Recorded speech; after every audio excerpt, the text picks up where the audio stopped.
This is Democracy Now! I'm Amy Goodman. As the longest government shutdown in U.S. history is 25 days old now, President Trump continues his immigration crackdown. We end today's show looking at how the Trump administration is criminalizing humanitarian aid at the border.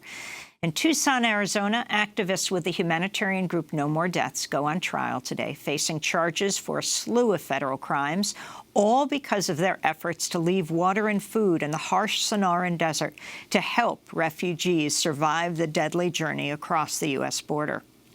The charges were filed last year, January 2018, just a week after No More Deaths published a report accusing U.S. Border Patrol agents of routinely vandalizing or confiscating food, water, and other humanitarian aid, condemning refugees to die of exposure or dehydration. Just hours after the report was released, No More Deaths volunteer Scott Daniel Warren was arrested and charged with felony counts of harboring and conspiracy after he was observed providing migrants with food, water, and shelter over the course of 3 days. Warren faces 2 decades, 20 years in prison if convicted. No More Deaths found between 2012 and 2016, Border Patrol agents emptied nearly 4,000 gallons of water left for migrants in the desert, also confiscating food, emergency medical blankets, and other aid. For more, we're going to Tucson, where we're joined by 2 guests. Corich-Kleim is a humanitarian aid worker, volunteer with No More Deaths, and Ryan Devereaux, staff reporter at The Intercept, where he covers immigration enforcement, the drug war, and national security. His latest piece, Arizona judge in No More Deaths case, had secret talks with federal prosecutors. Let's begin there. Ryan, what did you uncover? Yeah, thank you, Amy. So last month, motions were filed. In a series of motions, we discovered that the judge in Scott Warren's case, who you described in the run-up to this segment, had conversations with prosecutors in his case in which the prosecutors were attempting to narrow the scope of materials that they were required to disclose in Warren's case, namely communications sent to the Border Patrol agents involved in Warren's arrest. These conversations occurred without any consultation from Warren's defense team, and Warren's defense team has since argued that they were wholly improper and called for the removal of the judge in the case and the removal of the prosecutors in the case. There was a hearing yesterday on these matters, and going forward, the judge in Warren's case is now going to be Judge Rayner Collins, who has presided over No More Deaths cases in the past. And Warren's attorneys are arguing that things be taken a step further and that the prosecutors actually be removed, the indictment be dropped against Warren, and at the very least, if failing that, that this case be taken out of the hands of the U.S. Attorney's Office here in Arizona. Corich-Kleim, you've been volunteering for No More Deaths for, 5 years. Explain exactly what volunteers do and what the 9 people who are on trial today did. So our volunteers do a number of things. We leave humanitarian aid supplies in areas where there have been known migrant deaths. So we track where the Pima County Medical Examiner reports migrant deaths and where people are found. And then we go and try to prevent future deaths by leaving food, water, blankets in the winter, clean socks, and things of that nature. And so we expanded to the Ajo corridor in 2014. We were founded in 2004 and mostly worked around Arivaca. And what we found when we started entering into the Cabeza Prieta wilderness was absolutely devastating. We started finding human remains pretty consistently, finding the bodies of people who had died. And so we really started working out there more and having a stronger presence and putting out water. And our response from the land managers was a direct change in their permitting language to ban humanitarian aid supplies. So they added a clause in their permit application saying that volunteers specifically could not leave food, water containers, food containers, blankets, medical supplies, really just listing out exactly the types of aid work and aid supplies that we wanted to be leaving. So we've been trying to be in dialogue with them, but we also have kind of moved into this time where we're having a pretty adversarial interaction and relationship with the land management out there. Why did you get involved with this, Paige? And talk about what happened last year, almost exactly a year ago, after No More Deaths came out with a report and the first arrests were made. Well, actually, it's not the first arrests of No More Death volunteers by any means. Mm-hmm.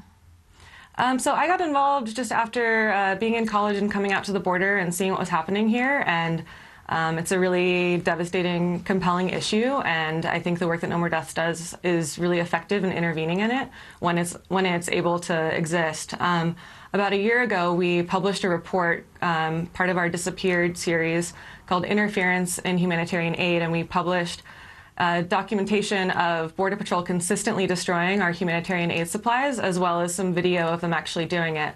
We put out trail cameras on different areas where we'd seen our water drops be destroyed, and we actually caught Border Patrol on camera destroying our aid supplies. And so we went public with that, and the video that we released went viral and was seen all around the world by millions of people.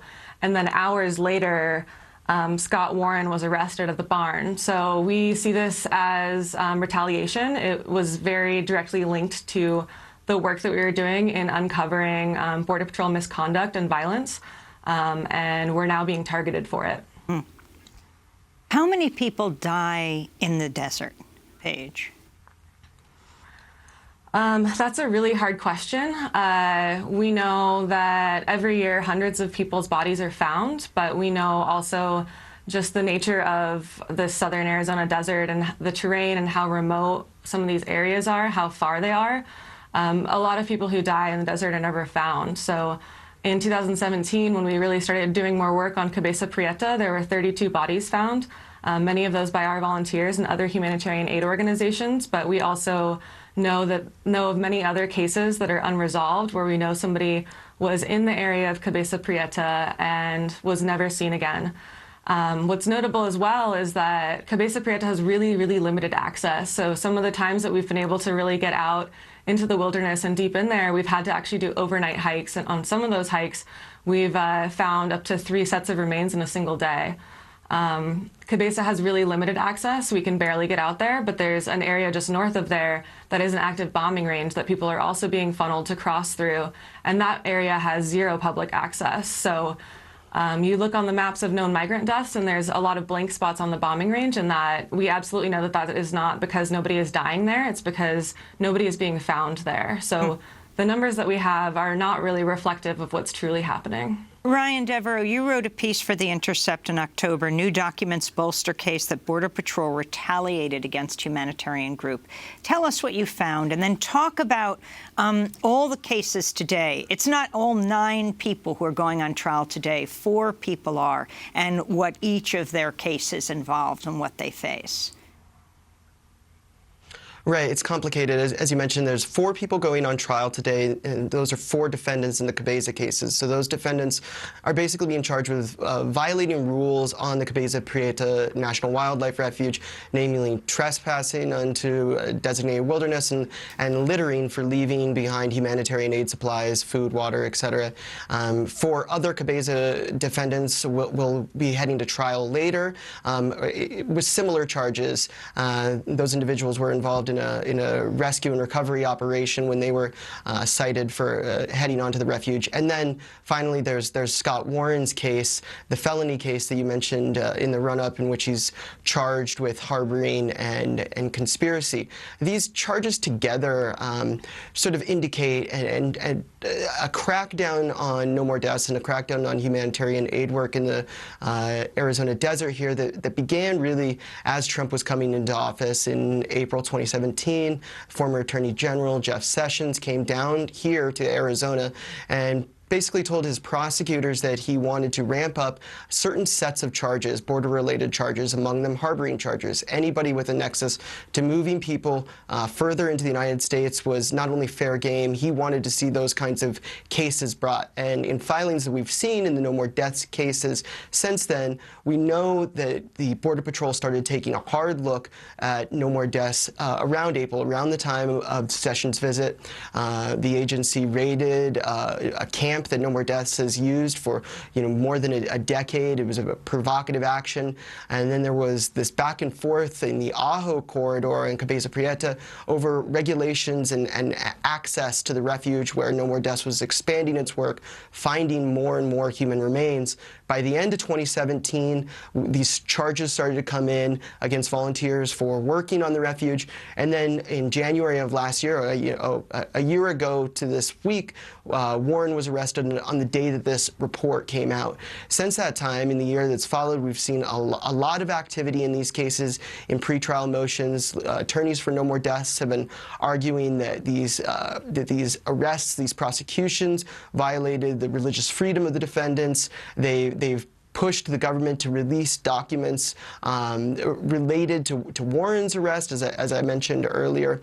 And what we're going to be seeing in the weeks ahead is a real sort of interrogation of what exactly has been going on in the border. It's important to keep in mind here that the sort of targeting of humanitarian aid on the border is part of a larger crackdown that the Trump administration has been orchestrating on the border that extends to family separation. It extends to the sort of clogging of ports of entry for asylum seekers. So, in these trials, there's a ton at stake, and it all starts today.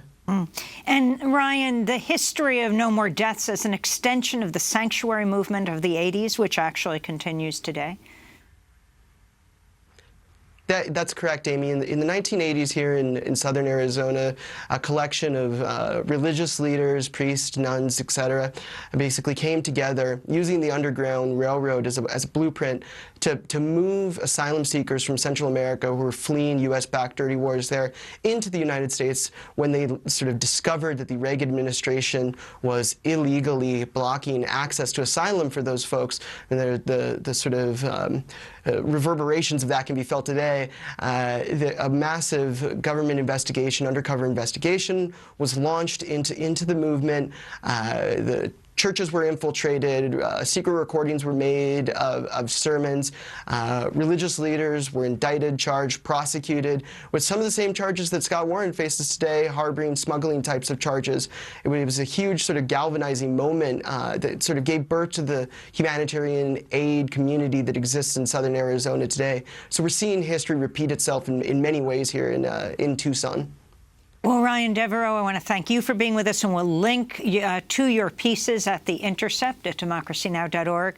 And Paige Corich-Kleim, thanks so much for joining us, humanitarian aid worker, volunteer with No More Deaths. Again today, 4 No More Deaths volunteers are going on trial in Tucson, Arizona, and we'll follow that trial.